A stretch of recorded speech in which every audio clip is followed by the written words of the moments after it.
En ce qui concerne l'accès des personnes en situation de handicap aux soins, pour moi, il y a deux volets.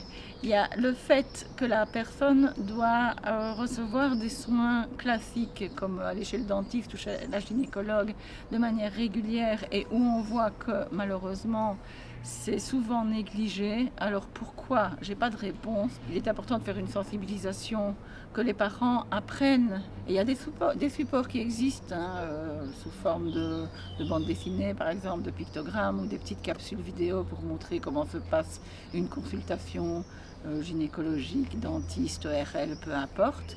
Donc il y a un travail d'illustration du soin qui doit être vraiment proposé à la personne pour qu'elle, c'est un apprentissage, pour qu'elle soit à même de savoir ce qu'il attend et donc de ne pas stresser plus que nécessaire.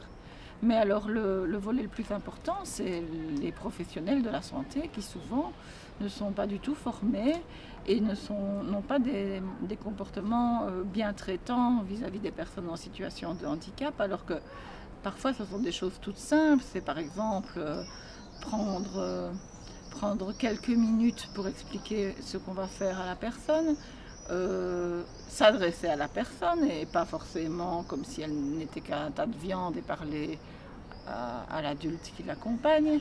C'est prendre un autiste en début de consultation pour ne pas qu'il ait à attendre des heures avant de passer sa visite. Donc les aménagements en soi, ils ne sont pas extraordinairement compliqués à mettre en place.